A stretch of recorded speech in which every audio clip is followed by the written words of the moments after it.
కేవలం యేసు ప్రభు బైబిల్ దేవుడుగా ఉన్నాడా, చారిత్రాత్మక అటువంటి ఆధారాలతో ఉన్నటువంటి చారిత్రాత్మక పుట్టుడా అంటే ఏమంటారు? ఇప్పుడు రామాయణ మహాభారతాల్లో ఉన్న దేవుళ్ళు ఆ పుస్తకాలు బట్టి తెలుసా, లేకపోతే ఇంకా చారిత్రాత్మకం బట్టి ఎవరికైనా తెలుసా? ఆది నుంచి ఏది ఉండేనో, మేమేది ఉంటేమో, ఏదైతే మా కన్నులు దేన్నైతే చూశాయో, ఏదైతే మా చేతులు తాకి నిదానించి కనుగొన్నాయో, ఆ సత్యాన్ని గురించి, జీవవాక్యాన్ని గురించి మేము చెప్తున్నామంట. డిసెంబర్ 25వ తేదీన జీసస్ క్రైస్ట్ జన్మించారా? వాటికి సాక్ష్యాధారాలు ఏమైనా ఉన్నాయా? బైబిల్ ఒక్కటే నువ్వు దేవుని వాక్యం అని అనడం. Bible is not one book. ఇదేదో ఒక పుస్తకం కాదు, ఒక వ్యక్తి పుట్టిన దగ్గర నుంచి సత్యనాథ్ వరకు ఒక భాషలో రాయడానికి. హాయ్ ఫ్రెండ్స్, డిసెంబర్ వస్తే మనందరికీ తెలుసు ప్రపంచ వ్యాప్తంగా క్రిస్మస్ సంబరాలు జరుగుతాయి. ప్రతి ఒక్కరు కులాలకు మతాలకు అతీతంగా క్రిస్మస్ జరుపుకుంటారు. ఇదంతా మనం చూస్తున్నాం.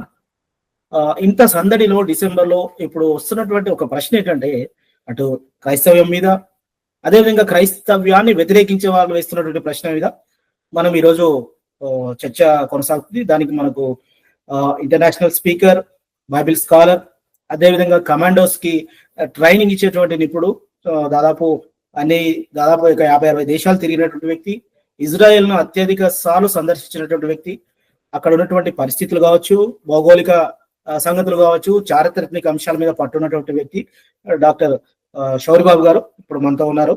ఆయన అడిగి అసలు క్రిస్మస్ ఎందుకు జరుపుకుంటారు, అసలు క్రిస్మస్ డిసెంబర్ 25 ఎందుకు జరుపుతారు, ఏమైనా చారిత్రక కారణాలు ఉన్నాయా, లేదా క్రైస్తవులంతా కూర్చొని ఒక రోజు జరుపుకుందామని చెప్పి పెట్టుకున్నారా?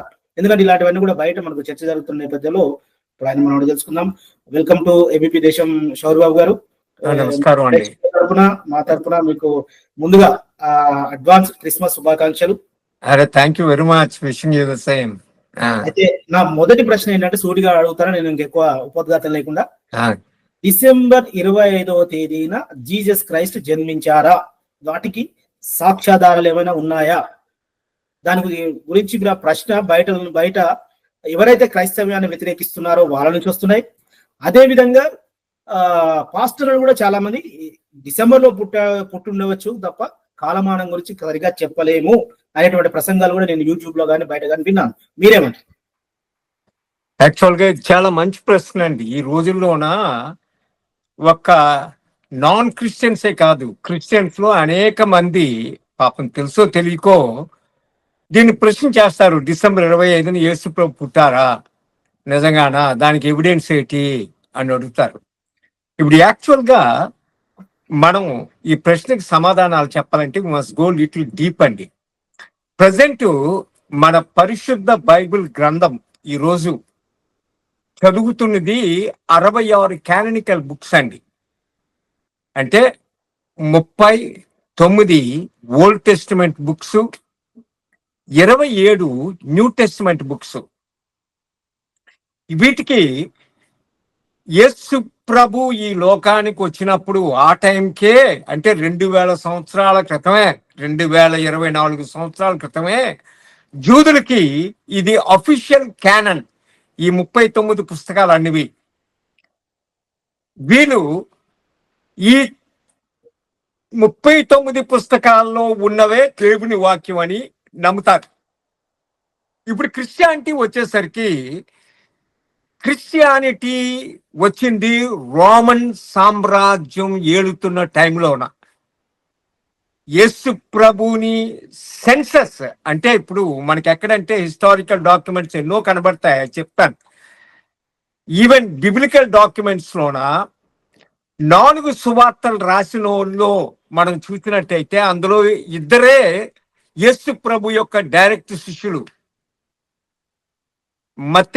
మత్తేయి ఆయన ఐఆర్ఎస్ ఆఫీసర్. ఈ రోజు ఐఆర్ఎస్ ఆఫీసర్స్ ఎలాగో income tax commissioners, customs commissioners ఎలాగో 2000 years back Matthew Roman government కి ఆయన కమిషనర్. మెయిన్లీ కపర్నహూమ్ ఎలాడదంటే, ఈరోజు యుఏఈ వెళ్తే దుబాయి, అబుదాబి, షార్జా ఎలాగా 3 మెయిన్ సిటీసో ఇప్పుడు యుఏఈకి 2000 సంవత్సరాల క్రితం కపెర్నహూము, కొరాజిన, బెత్సైదా 3 ట్రయాంగిల్ సిటీస్. ఇక్కడ ఈ కపెర్నహూము ఎలాంటి మైటీ సిటీ అంటే సేమ్ లైక్ టుడేస్ దుబాయ్. అక్కడ ఈయన కస్టమ్స్ ఆఫీసర్. యేసు ప్రభు ఆయన్ని పిలిచినప్పుడు ఆయన రాసిన సువార్తలల్లా, ఆ కస్టమ్స్ ఆఫీసర్ రాసిన సువార్తలల్లా యేసు ప్రభు యొక్క జీనియాలజీ ఎవరు ఎవరు ఎవరు అని ఇస్తారు. అలానే లూక్ వచ్చేసరికి ఆయన మెడికల్ డాక్టర్ అండి. ఆయన శిష్యుడు కాదు. యోహాను శిష్యుడు, యోహాన్ రాసిన సువార్త ఒకటి. అయితే లూకు, మార్కు ఇద్దరు శిష్యుడు కాదు. మార్కు పేతురు యొక్క శిష్యుడు. ఆయన బరబ్బా యొక్క నెవ్యూ, బర్నబా యొక్క నెవ్యూ. వాళ్ళ ఇంట్లోనే యేసు ప్రభు అప్పర్ రూమ్ లాస్ట్ సప్పర్ చేసింది. ఇప్పుడు లూక్ మెడికల్ డాక్టర్ అంటే ఈ రోజు ప్రపంచానికి మెడికల్ సైన్సెస్ లో top advance America and Europe. 2000 సంవత్సరాల క్రితం ప్రపంచానికి టాప్ గ్రీకులండి. గ్రీకులు 4 విషయాల్లో top: mathematics, medical sciences, astronomy and culture. Hellenistic culture ప్రపంచానికి టాప్ కల్చర్. అలాంటి గ్రీక్ డాక్టర్ అంటే ఈరోజు ఎవరైనా హెవార్డ్ లోనో ఆక్స్ఫోర్డ్ లోనో చదువుకొని వచ్చిన డాక్టర్ ఎంత రెస్పెక్ట్ ఉంటుంది. ఈయన రాసింది ఒక సువార్త. ఇప్పుడు వీళ్ళు బైబిల్ కి అంటే యాక్చువల్ గా ఈ క్వశ్చన్ కి ముందు అసలు బైబిల్ అంటే ఏంటో తెలుసుకుంటే బోధపడుతుంది. అదే అడుగుదాం అనుకుంటున్నాను. ఎందుకంటే క్రీస్తు గురించి మనము తెలుసుకుంటే బైబిల్ ద్వారా ఎక్కువగా తెలిసినటువంటి అంశాలు మనకు కనిపిస్తుంటాయి. ఇప్పుడు అంటే నా ప్రశ్న ఏంటంటే, బైబిల్ అనేది క్రైస్తవులు ఎక్కువ చదువుతుంటారు, మిగతా వాళ్ళకు అంత పరిచయం లేకపోవచ్చు. అందులో రాసిన అంశాలు నిజమా కాదా అనే అనుమానాలు కూడా చాలా మందికి. అలాగైతే మనం ఇది ఫస్ట్ బిట్ పక్కన పెట్టి, ఈ లోకంలో 47 మతాలు ఉన్నాయి. ప్రతి మతానికి ఒక మత గ్రంథం ఉంది. అందులో ఆర్గనైజ్డ్ రిలీజియన్స్ ఒక 9 ఉన్నాయి ఈ 47లోన. ఇప్పుడు మన హిందువులకి మత గ్రంథం, ప్రామాణిక గ్రంథం ఏదైనా అంటే ఏది చెప్తారు? భారతం, రామాయణం, వేదాలు, ఉపనిషత్తులు. 1, 2 కాదు, 18 ఉన్నాయి. ఋగ్వేదము, అధర్వణ వేదము, సామవేదము, అధర్వణ వేదము, భగవద్గీత, రామాయణం, మహాభారతం, ఉపనిషత్తులు, దేవీ పురాణం, స్కంద పురాణం, శివ పురాణం, ఇలాగా ఒక 18 పుస్తకాలు ప్రామాణికమని నమ్ముతారు మన హిందూ సహోదరులు. అలాగే మన ముస్లిం సహోదరుల్ని మీ దేవుని వాక్యం ఏంటంటే ఖురాన్ అంటారు. ముస్లింలు 22 అరబ్ దేశాలు, అలాగే 35 నాన్ అరబ్ ఇస్లామిక్ కంట్రీస్, అంటే non Arabs like Pakistanis, Bangladeshis, Afghanistan, Indonesia, Malaysia, ఇలాంటివన్నీ ముస్లింలు, but they are not Arabs. మొత్తం 57 దేశాలు ముస్లింలు. ఈ రోజు 190 కోట్ల మంది ఈ లోకంలో. వాళ్ళని ఏంటి మీ దేవుని గ్రంథం అని అడిగితే ఖురాన్ అని చెప్తారు. బుద్ధిస్ట్ అడిగితే ట్రిపుల్ అంటాడు, టిబెటియన్ అడిగితే బుక్ ఆఫ్ ద డెడ్ అంటాడు, పంజాబీలు అంటే గురు గోవింద్ గంగ అంటాడు, అదే జోరాస్ట్రన్ అడిగితే జెండావిస్టా అంటారు. అలాగా ప్రతి మతానికి ఒక మత గ్రంథం అంటూ ఉంది. మరి క్రైస్తవునికి మత గ్రంథం ఏంటంటే బైబిల్. మరి ఇన్ని మత గ్రంథాలు ఒక్కొక్కరికి ఉన్న బైబిల్ ఒక్కటే నువ్వు దేవుని వాక్యం అని ఎలా నమ్ముతావు? యాక్చువల్ గా దీని మీద నేను సెమినార్స్ కండక్ట్ చేస్తానండి. 5 రోజులు, రోజుకు 6 గంటలు. ఇది 30 గంటల subject, not 1 or 2 hours, 30 hours. Holi Bible in the space age అన్న సబ్జెక్ట్ మీద. మిగతా గ్రంథాలకి, మిగతా మత గ్రంథాలకి డిఫరెన్స్ ఏంటంటే ఒకటే. ఇప్పుడు నీల్ ఆర్మ్స్ట్రాంగ్ చంద్రమండలం మీద నడిచారండి. నేను ఆయన కలిశాను, ఆయన ఇంట్లోనే కలిశాను 2000లో. నీల్ ఆర్మ్స్ట్రాంగ్ చంద్రమండలం మీద 1969 జూలై 20వ తారీఖు మన ఇండియన్ టైం ప్రకారము ఈవినింగ్ 6 o'clock ఆయన నడిచారండి. ఆ నీల్ ఆర్మ్స్ట్రాంగ్ అక్కడి నుంచి వచ్చిన తర్వాత, చంద్రుడి నుంచి వచ్చిన తర్వాత, ఆయన మూన్ కోసం ఒక పుస్తకం రాశారు. ఇప్పుడు నేను అదే మూన్ కోసం మద్రాసులో మా శాంతం ఇంట్లో నేను కూర్చొని బ్యూటిఫుల్ బుక్ రాయగలను. ఇంటర్నెట్లో ఈ అన్ని ఎతికేసి మూన్ కోసం ఊహించుకొని చంద్రుడి కోసం బ్రహ్మాండమైన పుస్తకం రాస్తాను. ఇప్పుడు నా పుస్తకానికి నీలాంశాంగ్ పుస్తకానికి డిఫరెన్స్ ఏంటి తెలుసండి? ఎక్స్పీరియన్స్. నాది ఊహ, Yeah. ఆయనది ఐ విట్నెస్. అందుకే బైబిల్లోన Bible is not one book. ఇదేదో ఒక పుస్తకం కాదు, ఒక వ్యక్తి పుట్టిన దగ్గర నుంచి సత్యనాథ్ వరకు ఒక భాషలో రాయడానికి. బైబిలు 66 కాననికల్ పుస్తకాలు, అందులోన 39 ఓల్డ్ టెస్టిమెంట్, 27 న్యూ టెస్టిమెంట్. ఇవి 1189 చాప్టర్స్, 31,101 వర్సెస్. ఎప్పటి వరకు ప్రపంచంలో ఉన్న అన్ని బైబిళ్ళు ఒకటే. ఆ తర్వాత మారిపోతాయి స్టాటిస్టికల్ ఫిగర్స్. కారణం ఏంటంటే లాంగ్వేజ్ని మార్చడం వల్ల లాంగ్వేజెస్ లోనే ఇప్పుడు మన తెలుగులో అక్షరాలు మనకి ఎన్ని ఉన్నాయి? 56. ఇంగ్లీష్ 26. సో అందుకు మనకి ఆ లాంగ్వేజెస్ మారడం వల్ల ఆ వర్డ్స్ లెటర్స్ మారిపోతాయి. అందుకు ఏంటంటే చేస్తారు, 1611లోన కింగ్ జేమ్స్ అనే స్కాటిష్ కింగ్ 40 మంది టాప్ ఆథర్స్ తో చేసిన ట్రాన్స్లేషన్ నే కింగ్ జేమ్స్ వర్షన్ అంటారు. దాన్ని ప్రామాణికంగా తీసుకొని ఇంగ్లీష్లో 250 వర్షన్స్ ఉన్నాయి బైబిల్. ఓకే. అయినా they take only King James version as authorised version. దీని ప్రకారము బైబిల్ ఏంటంటే 7,83,137 వర్డ్స్, 35,66,480 లెటర్స్ ఈ బైబిల్. ఇప్పుడు మన క్వశ్చన్ ఏంటంటే, ఇవన్నీ కూడా మీ దేవుడు తన సొంత చేతితో రాశాడా అన్నది. ఇవి రాసిన వ్యక్తులు. దీనికి మిగతా మత గ్రంథాలకి డిఫరెన్స్ ఏంటంటే, ఇది ఒక వ్యక్తి రాసింది కాదు, 40 ఆథర్స్. ఈ 40 ఆథర్స్ ఒకే ఏజ్ గ్యాప్ లో పుట్టినోడు కాదు. 1600 సంవత్సరాలు, బీసీ 1500 నుంచి ఏడి 100 వరకు, అంటే మోసెస్ దగ్గర నుంచి యోహాను వరకు స్పాన్ బైబిల్ రాయడానికి పట్టిన టైము 1600 సంవత్సరాలు. ఇది రాసింది ఒక భాషలో కాదు, హీబ్రూ, గ్రీకు, అరమైకు 3 భాషలు.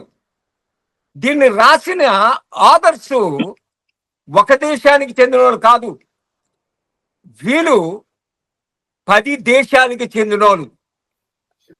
వీరి బ్యాక్గ్రౌండ్ ఎలాంటిదంటే, రాజులు, రాజ్యాన్ని రాజులు ఉన్నారు, సైన్యాధిపతులు ఉన్నారు, మంత్రులు ఉన్నారు, చీఫ్ సెక్రటరీలు ఉన్నారు, డాక్టర్లు ఉన్నారు, అలాగే ఫిషర్మెన్స్ ఉన్నారు, షెపర్డ్స్ ఉన్నారు. రకరకాల 20 రకాల వృత్తుల నుంచి వచ్చిన ఆథర్స్ ఉన్నారు దీనికి. ఓకే.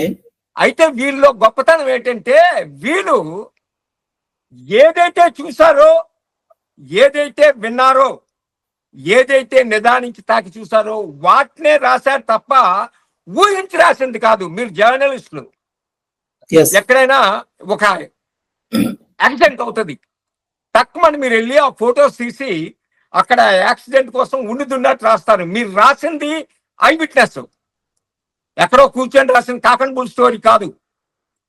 అలాగే బైబిల్లో ఉన్న ఈ 66 పుస్తకాలు కూడా ఐ విట్నెస్ అకౌంట్. ఒక వ్యక్తి ఎక్కడో గుడారంలో కూర్చొని శ్రీలంకలో జరిగిన యుద్ధం కోసం రాస్తే అది రమేష్.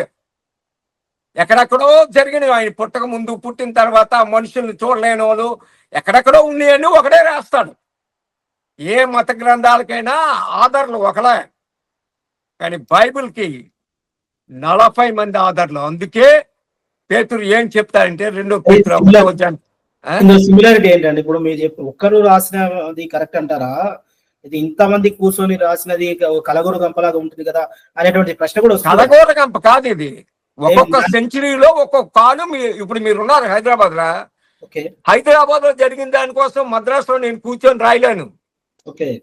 మీరే రాయాలా. కేటీఆర్ అరెస్ట్ అయ్యాడు, ఎలాగ అరెస్ట్ అయ్యాడు, ఎలా పోలీసు వాళ్ళు తీసుకెళ్ళారంటే మీరే రాయాలి తప్ప నేనే రాస్తాను. బైబిల్ అలాంటిది, ఐ విట్నెస్ అకౌంట్స్. అందుకే పేతురు ఏం చెప్తారంటే, చమత్కారంగా కల్పించబడిన కల్పిత కథలను అనుసరించి మన ప్రభు అయిన యేసు క్రీస్తు యొక్క శక్తిని, ఆయన రాకను మేము మీకు తెలుపులేదు కానీ ఆయన మహత్యమును మేము కన్నులారా చూసిన వారమే తెలుపుతున్నాను. I witness. అలాగే మొదటి యోహాన్ అని, అందులో 1వ అధ్యాయం 2వ అధ్యాయం మొదటి వచనం ఏం చెప్తుందంటే, ఆది నుంచి ఏది ఉండెనో, మేమేది ఉంటిమో, ఏదైతే మా కన్నులు దేన్నైతే చూశాయో, ఏదైతే మా చేతులు తాకి నిదానించి కనుగొన్నాయో, ఆ సత్యాన్ని గురించి, జీవవాక్యాన్ని గురించి మేము చెప్తున్నామంటారు. It is a eye witness record. Bible అనేది it is not a story book. ఈ 48 ఆధర్లు 1600 సంవత్సరాల్లోన ఒక్కొక్క దేశంలోన ఒకరు బతికిన కాలంలో మరొకరు బతకలేరు, ఒకరు ఉన్న దేశంలో మరొకరు జీవించలేరు. అది రాసిన అకౌంట్ బుక్కే. ఇందులో గొప్పతనం ఏంటంటే, ఎవరు ఎక్కడ ఏ భాషలో ఎప్పుడు రాసినా అటన్నిటికీ ఒక ఇంటర్నల్ లింక్ ఉంటుంది లోన. అన్నీ it looks like as if written by one man. అదే the inspiration of the Holy Spirit. వాళ్ళు రాసింది తప్పులు లేకుండా, అబద్ధాలు లేకుండా కాపాడమే ఆయన పని. అందుకే బైబిల్ లోన ఏ బిట్టి తీసినా హిస్టారికల్ గా, ఆర్కియలాజికల్ గా, సైంటిఫిక్ గా we can prove it everything. ఇప్పుడు మనం బైబిల్ కోసం వద్దాం. బైబిల్ కోసం వచ్చినట్టయితే ఈరోజు బైబిల్ ఒకటే హ్యూమన్ హిస్టరీలోన 2807 భాషల్లో తర్జుమా అయిన ఒకే ఒక పుస్తకం బైబిల్. 2807 లాంగ్వేజెస్. అలానే ఈ ప్రపంచంలోన all time best seller in human history బైబిలే. సంవత్సరానికి 50 కోట్ల కాపీలు అమ్మే ఒకే ఒక పుస్తకం మానవ చరిత్రలోన, సైన్స్ కానీ, టెక్నాలజీ కానీ, బయోగ్రఫీ కానీ, నవల కానీ, ఏ మత పుస్తకం కానీ ఎన్ని కోట్లు అమ్మిన పుస్తకం ఎక్కడ లేదండి. ఈ ప్రపంచానికి మొదటి ప్రింటెడ్ పుస్తకం బైబిల్ 1453లో జాన్ గూటెన్బర్గ్ జర్మనీలో అత్యంతరం కనిపెట్టినప్పుడు మొదటి ప్రింటెడ్ పుస్తకం బైబిల్. 30 కాపీస్ ప్రింట్ చేశారు. ఈ రోజు లోకంలో 30 ఉన్నాయి. ఒకటి అమెరికన్ కాంగ్రెస్ లైబ్రరీ, ఒకటి బిల్ గేట్స్ 94లో 135 crores కొన్నాడు. రీసెంట్ గా లాస్ట్ కాపీ 300 కోట్లు కొన్నాడు ఆయన. ఈ 3 లోకంలో మిగిలాయి ఫస్ట్ ప్రింట్.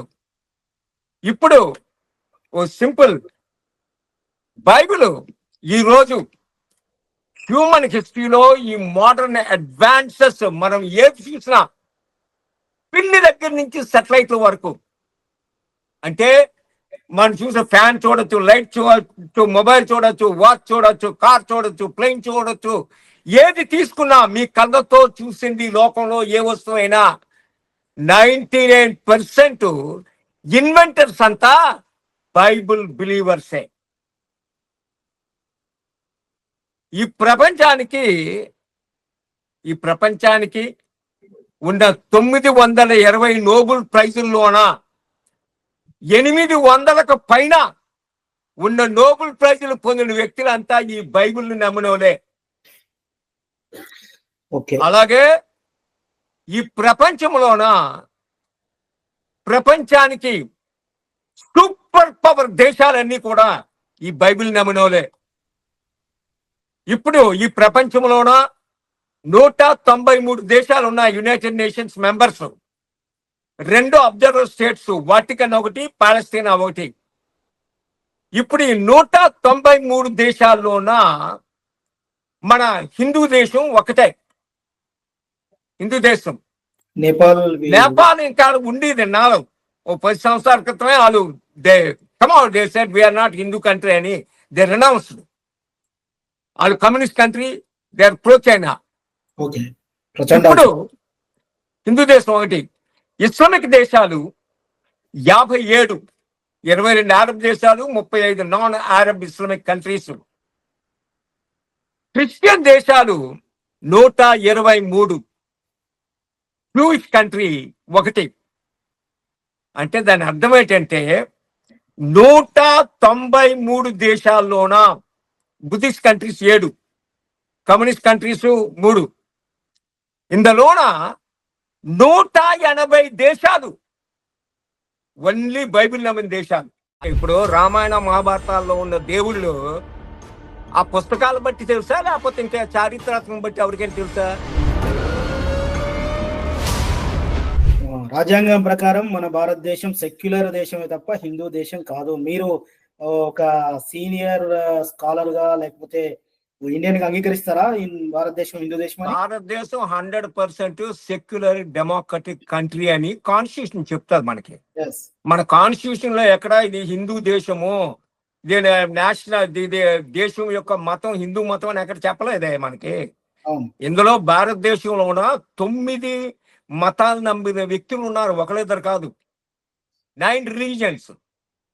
అలాగే మన భారతదేశం రేస్ కూడా ఒక రేస్ కాదు, మనది ఇట్స్ నాట్ 1 DNA, 9 మంది.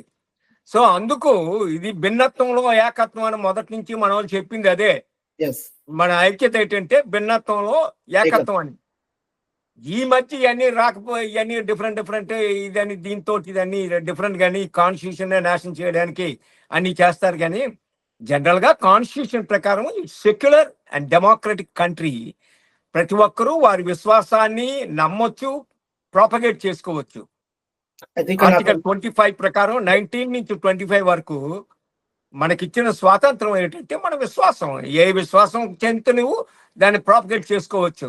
అది వదిలేండి. ఇక్కడ చెప్పండి. ఇప్పుడు ఇంకా మీరు బైబిల్ గురించి, బైబిల్ నమ్మినటువంటి క్రిస్టియన్ దేశాల గురించి, అదే విధంగా అందులో ఉన్నటువంటి విఐపీస్ కావచ్చు, గొప్ప స్థాయి పొందిన నోబెల్ గ్రహీతలు కావచ్చు చెప్పారు. ఓకే, నేను ఒప్పుకుంటా. నా ప్రశ్న ఏంటంటే ఇక్కడ క్రిస్టియానిటీ అనేది ఇప్పుడు యేసు ప్రభు నమ్మడం కావచ్చు, అవన్నీ బైబిల్ ద్వారా వచ్చింది. బైబిల్ దేవుడిగా ప్రపంచం గుర్తిస్తుంది. నా ప్రశ్న ఏంటంటే బైబిల్ తెలియని వాళ్ళు కావచ్చు, ఇంకా ఇతరులు కావచ్చు, అడుగుతున్నటువంటి ఈ నేటి దినాలు అడుగుతున్న ప్రశ్న ఏంటంటే కేవలం యేసు ప్రభు బైబిల్ దేవుడిగా ఉన్నాడా, చారిత్రాత్మక ఆధారాలతో ఉన్నటువంటి చారిత్రాత్మక పుట్టుడా అంటే ఏమంటారు? అదే వస్తాం, దానికే వస్తాం. అల్టిమేట్ గా మనం వచ్చేది దానికే. ఇప్పుడు రామాయణ మహాభారతాల్లో ఉన్న దేవుళ్ళు ఆ పుస్తకాలు బట్టి తెలుసా, లేకపోతే ఇంకా చారిత్రాత్మకం బట్టి ఎవరికైనా తెలుసా? పేర్లు కాదండి. ఎప్పటికీ డిఫరెన్స్ ఏంటంటే మ్యాన్ బిలీఫ్ సిస్టమ్ కోసం మొదలు తెలుసుకోవాలా. హ్యూమన్ బీయింగ్స్, మీరైనా నేనైనా, ఈ లోకములో సెకండ్కి 4 పుడతారు. హ్యూమన్ హిస్టరీలోన 4000 సంవత్సరాల్లో 1600 కోట్ల మంది పుట్టారు. ఇప్పుడు ప్రపంచ జనాభా 810 కోట్లు. ఎవరి బిలీఫ్ సిస్టమ్ అయినా మనకి 12 రకాలైన బిలీఫ్ సిస్టమ్స్ ఉంటాయి. నువ్వు పెరిగే బ్యాక్గ్రౌండ్ని బట్టి. నువ్వు హిందూ మతంలో పుడితే నీ తల్లిదండ్రులు హిందూజాన్ని ఎక్కిస్తారు, ఇస్లాంలో పుడితే ఇస్లాంని ఎక్కిస్తారు, క్రిస్టియానిటీలో పుడితే క్రిస్టియాన్ని ఎక్కిస్తారు. అలాగే లోకంలో ఉన్న ఏ మతంలో పుడితే ఆ బ్యాక్గ్రౌండ్ నీకు ఇది ఉంటుంది. అయితే ఒక వయసు వచ్చిన తర్వాత థింక్ చేయడం మొదలు పెట్టినప్పుడు థింగ్స్ విల్ చేంజ్. ఇప్పుడు నేను సింపుల్ గా చెప్పేది ఏంటంటే బిలీఫ్ సిస్టంలోన ఇందులోన 1 గాడ్ అంటే మోనోథిజం, అలాగే many gods pantheism, God is in everything, అలాగే సూపర్స్టిషియస్ బిలీఫ్స్, ఫ్యాటలిజం, అలాగే రేషనలిజం, ఆ తర్వాత ఇలాంటివి బోల్డ్ ఉంటాయి. ఇవన్నీ బ్యాక్గ్రౌండ్ రూట్ కాజు. నేను ఒక సింపుల్ గా చెప్తాను. ప్లేస్లు పేర్లు ఉన్నంత మాత్రాన నిజం కాదు. నేను కూర్చొని ఒక స్టోరీ రాస్తాను. ఆ స్టోరీ ఏంటంటే అమెరికాలో ఒకడు లుఫ్తాన్సా ఫ్లైట్ తీసుకొని న్యూయార్క్ ఎయిర్పోర్ట్ టెర్మినల్ 7 నుంచి ఫ్రాంక్ఫర్ట్ వస్తాడు. వచ్చి అక్కడి నుంచి బ్రిటిష్ ఎయిర్వేస్ తీసుకొని లండన్ హీత్రో ఎయిర్పోర్ట్కి వస్తాడు. అక్కడి నుంచి ఎయిర్ ఇండియా ఫ్లైట్ తీసుకొని చెన్నైకి వస్తాడు. చెన్నైకి వచ్చి స్ట్రైట్ గా ఐటీసీ హోటల్ గిండి దగ్గర రూమ్ నెంబర్ 2020లో చెక్ ఇన్ అవుతాడు. అక్కడి నుంచి లేచి ఒకవేళ ట్యాక్సీ, ఆ ట్యాక్సీ నెంబరు అన్ని ఇస్తాం. ఇచ్చి టీ నగర్లో ఒక ఇంటికి వెళ్ళి ఆ స్ట్రీట్ నెంబరు అది ఇంటికి ఇచ్చి అక్కడ ఒకరిని షూట్ చేస్తాడు.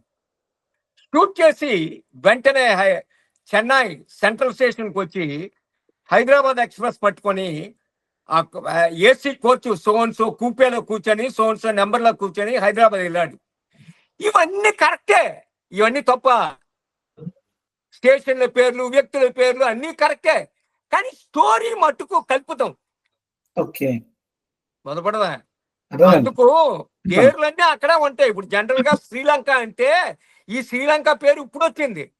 లంక అనేది అక్కడ మన హర్యానాలో ఉంది అసలు లంక. అవును, ఇప్పుడు కూర్చొని రాయడానికి ఏ కథలనే రాయొచ్చు, ఉన్ని పేర్లు ఉపయోగించే రాస్తారు ఎవరైనా. ఇప్పుడు మన యుద్ధనపూడి సులోచన అని కానీ లేకపోతే యుగంధర్ కానీ బోల్డ్ మంది తెలుగు రైటర్లు ఉన్నారు. వీళ్ళందరూ కథలు రాసినప్పుడు వాళ్ళు ఏ పేర్లు ఉపయోగిస్తారు? ప్రజెంట్ ఉన్న పేర్లే ఉపయోగిస్తారు. ఫలానా స్టేషన్, ఫలానా బస్ స్టాండ్, ఫలానా వ్యక్తి ఫలానా దగ్గరికి వచ్చాడు, అవన్నీ అలాగున్నాయని చెప్పా కథ నిజం కాదు కదా. ఓకే, మీకు అర్థమైనది. మీ స్ట్రైట్ క్వశ్చన్, యేసు ప్రభు అనేటువంటి వ్యక్తి బైబిల్లోనే ఉన్నాడా, చరిత్రలో ఉన్నాడా? చరిత్ర అది కరెక్ట్ క్వశ్చన్ అండి. ఇప్పుడు చెప్పేది ఏంటంటే, నేను చెప్పాను కదా, హిస్టారియన్స్ ఏం చెప్తున్నారంటే గత 4000 సంవత్సరాల్లో 1600 కోట్ల మంది నివసించారట. ఇందులోన 3 లక్షల మంది మేమే దేవుళ్ళమి, దేవుడి దగ్గర నుంచి వచ్చాము, నాకు ఎడారిలోన దేవదూత కనబడి నువ్వే దేవుని యొక్క ప్రవక్త అని చెప్పింది, అలాగే నేను బోధవృక్షం కింద కూర్చొని తపస్సు చేసుకుంటుంటే దేవుని యొక్క సమస్త జ్ఞానం నాలోనే వచ్చేసింది, ఇలాగా చెప్పుకునే వ్యక్తులు 3 లక్షల మంది ఉన్నారు రికార్డెడ్ గాన. దేవుళ్ళమి, దేవుడి దగ్గర నుంచి వచ్చామని. ఇప్పుడు ఇక్కడ మెయిన్ క్వశ్చన్ ఏంటంటే, గత 50 సంవత్సరాల్లోనే మేమే దేవుళ్ళు అన్నోళ్ళు 11,000 మంది వచ్చారు. 11,000 పీపుల్ మేమే దేవుళ్ళమి అని డిక్లేర్ చేసుకున్నాను. నేను మొన్న చెన్నై నుంచి ఒకసారి వైజాగ్ వెళ్ళినప్పుడు బై కార్ వెళ్తాను, రోడ్డు వెళ్ళినప్పుడు ఆ పాలకొల దగ్గర ఒక స్వామీజీది పెద్ద ఆశ్రమం ఉంది. ఒక 1 కిలోమీటర్ డిస్టెన్స్ బౌండరీ వాల్. ఆ గోడ మీద ఒక చక్కని వాక్యం రాసుకున్నాడు ఆయన. ఏం రాసుకున్నాడంటే, సకల దేవతల సర్వ ఆత్మల సమ్మేళనమే నాలో నివసిస్తుంది అని రాసుకున్నాడు. హిందువులు 3 దేవతలు నమ్ముతారు. అందులో 100 మంది పేర్లు కూడా ఎవరికి తెలీదు. ఈ 3 దేవతల యొక్క ఆత్మలన్నీ కూడా ఈ సరస్వతి స్వామీజీ గారిలోనే నివసిస్తున్నాయట. బాగుందా? ఇప్పుడు ఆయన చెప్పుకుంటున్నాడు, ఈ లోకంలో పుట్టిన ప్రతి వ్యక్తికి కూడా ఆ వ్యక్తి కోసం తనంతలు తాను ఏదైనా చెప్పుకోవచ్చు. అది తప్పు కాదు కదా. మీ గురించి మీరు ఏమైనా చెప్పవచ్చు, నా గురించి నేనేమైనా చెప్పుకోవచ్చు. అయితే ఆలోచించే వ్యక్తులకు కూడా ప్రశ్నించే హక్కు ఉంటుంది. అవునా కాదా? బాధపడరా? ఇప్పుడు నేనే చెప్పుకున్నాను అనుకో, నేను ఆస్ట్రోనాట్ని ఆల్రెడీ మార్స్ మీద నడిచి వచ్చానని చెప్పుకున్నాను అనుకో, మీరు వెంటనే క్వశ్చన్ చేయరా, నువ్వు ఎప్పుడు వెళ్ళావు, ఏ రాకెట్లో వెళ్ళావు, ఎప్పుడు దిగావని, ఎవిడెన్స్ ఏంటని. అలాగే ఈ చెప్పుకునే వ్యక్తులకు మేము వాళ్ళకి హక్కున్నా ప్రశ్నించే హక్కు మనకు ఉంటుంది. ఇప్పుడు ఎగ్జాంపుల్ చెప్తాను. నేనే చెన్నైలో నుంచి ఫ్లైట్ తీసుకొని వాషింగ్టన్ DC వెళ్తాను, అమెరికా. వెళ్ళి స్టేట్ డిపార్ట్మెంట్కి నేనేమంటే చెప్తాను, నేను యునైటెడ్ స్టేట్స్ ఆఫ్ అమెరికాకి ఇండియా నుంచి అంబాసిడర్ కింద అపాయింట్ అయ్యి వచ్చాను అని చెప్తాను. చెప్తే వాళ్ళు నన్ను ఏటి అడుగుతారు, ఫస్ట్ థింగ్ ఏటి అడుగుతారు తెలుసండి, నీవు ఇక్కడికి రాకముందు నువ్వు వస్తున్నావని చెప్పి మీ గవర్నమెంట్ ఏమైనా మెయిల్ పంపిందా మాకు? ఆ మెయిల్ కాపీ నీ దగ్గర ఉందా? లేదంటే ప్రతి డామినికన్ హరీఫ్లో అమెరికా వెళ్ళి నేనే అంబాసిడర్ అనొచ్చు కదా. అవును. అంటే నువ్వు రాకముందు నీ కోసం నువ్వు వస్తున్నావని ఏదైనా మెయిల్ ఉందా? రెండవది ఏంటి తెలుసా అడుగుతారు, నీ డిప్లొమాటిక్ పాస్పోర్ట్. మూడోది ఏంటి తెలుసా అడుగుతారు, మీ ప్రెసిడెంట్ ఆఫ్ ఇండియా నిన్ను అపాయింట్ చేస్తున్నట్టు ఇప్పుడు ఒక లెటర్ నీ దగ్గర ఉందా? అవునా కాదా? అవును. ఈ మూడు ఉన్నప్పుడు ఆడు అంబాసిడర్ని అంగీకరిస్తారు. ఎస్. అలాగా ఎవడు ఏది చెప్పినా ఈ లోకంలోన, ఎవరైనా కావచ్చు, యేసుప్రభువైనా కావచ్చు, తను పుట్టక ముందు you have any evidence record నువ్వు జన్మిస్తావని మెసొపొతేమియాలో తవ్వకాలు జరిపాడు ఆయన. ఓకే. ఆ తవ్వినప్పుడు 5,000 కునిఫామ్లు టాబ్లెట్లు దొరికాయి. ఈ ప్రపంచంలో ఎవరు ఎక్కడున్నా అందరూ కూడా వచ్చింది ఇరాక్ నుంచే, బాబెల్ టవర్ నుంచి. ఆర్యులు కానీ రావులు కానీ ఈ లోకంలో ఏ కాంటినెంట్ లో ఎవరున్నా వచ్చింది ఒకే ఒక ప్లేస్ నుంచి. ఆ రేస్ అంతా వచ్చింది ఓన్లీ ముగ్గురు నుంచి, హామ్, షేమ్, జఫే, నోవా యొక్క ముగ్గురు కొడుకులు జలప్రలయం తర్వాత. అవి ఒక బైబిల్ కాదు చెప్పేది, బాబిలోనియన్స్, పర్షియన్స్, ఈజిప్షియన్స్, గ్రీకులు, రోమన్లు, ఈ రికార్డులన్నీ కూడా అయ్యే చెప్తే మానవ జాతి ఎక్కడి నుంచి వచ్చిందని. ఒక బైబిల్ ఒకటి కాదు.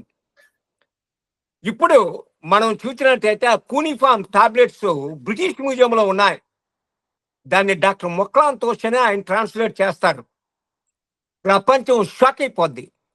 కారణం ఏంటంటే బైబిల్లో సృష్టి ఎలాగుందో అది మానవుని యొక్క పతనం కోసం, అలాగే నోవా జలప్రళయం కోసం గిల్గమేష్ అనే రాజు ఉండేవాడు. అప్పుడు బైబిల్లో ఉండదు, అది ఆ కూనిఫామ్ టాబ్లెట్స్ లో ఉంటాయి. ఇవన్నీ కూడా అందులో కనబడతాయి. అది ఏం చెప్తా తెలుసా,